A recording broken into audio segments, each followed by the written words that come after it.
prepared, so I'm looking forward for good fights.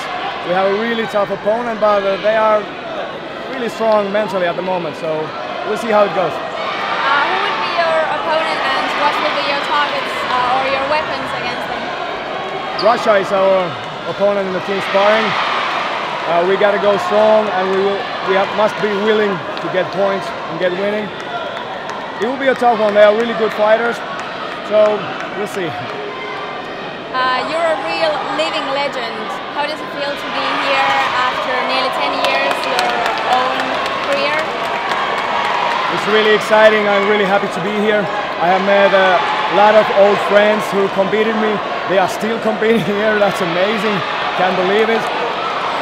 I'm just really happy to be here and be a part of the Finnish team and the Taekwondo family.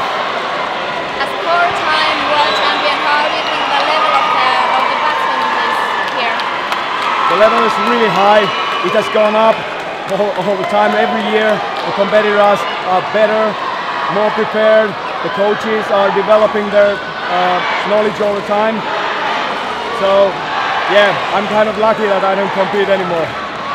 If you would have to name one person, one female, one male, who would you say is the top Taekwondo athlete of all time? All times? Well, Jarek Suska, of course. Mr. Mark Trotter here, absolutely amazing. I value Maxime Bouchot really high. Just to mention a few.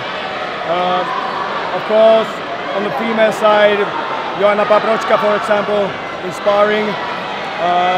Many of the Polish female fighters, of course. And of course, the Finnish girls like Pauliina Hietaniemi, world champion in sparring and two-time world champion in patterns.